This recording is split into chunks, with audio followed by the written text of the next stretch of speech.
Hi, I've had some technical problems the last few weeks and haven't managed to upload a video to let people know what I'm doing. So I'm just going to run through a few weeks towards the end of April. Last week I had the cold as well, so yeah, I didn't have an awful lot on my achievements list then, unfortunately.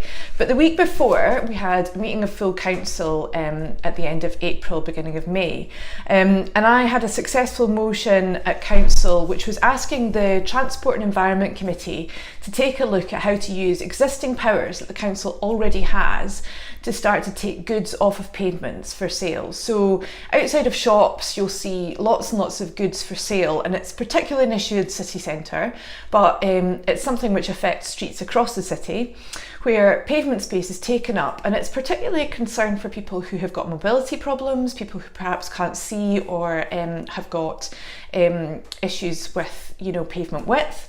And yeah, so there is provision in the Roads Act for councils to take action on this. So what I've proposed and was accepted at council was that Transport and Environment see a report on that, look at the issues involved and see what they are able to do in terms of enforcement with the powers that they already have. I went along at the end of that week to the first open streets event that we've ever had in the UK. It's such a great thing to be able to bring this to Edinburgh. We're going to be having open streets events every month apart from during the Fringe.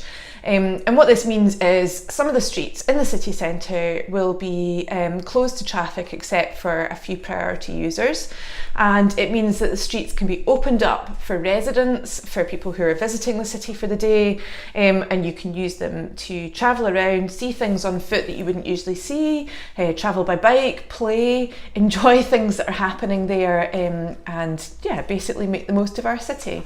So I'm really excited about that, and I think it'd be great to see more people out and about on those open streets days.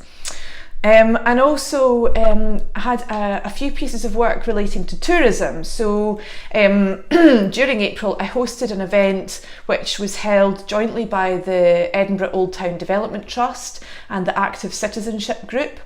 And they showed a short documentary film about over-tourism and then had a led discussion in groups about that issue.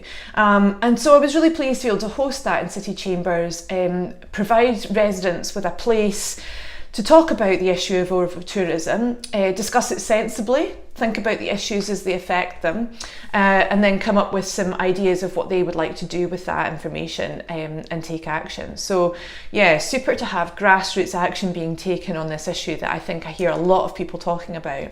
And I also attended a meeting of the Short-Term Lets working group, which I'm a member of here.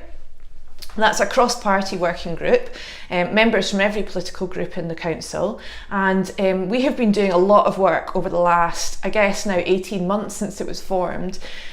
What we've achieved is created a virtual team of council officers here who are now handling cases that residents are raising to do with short-term holiday lets.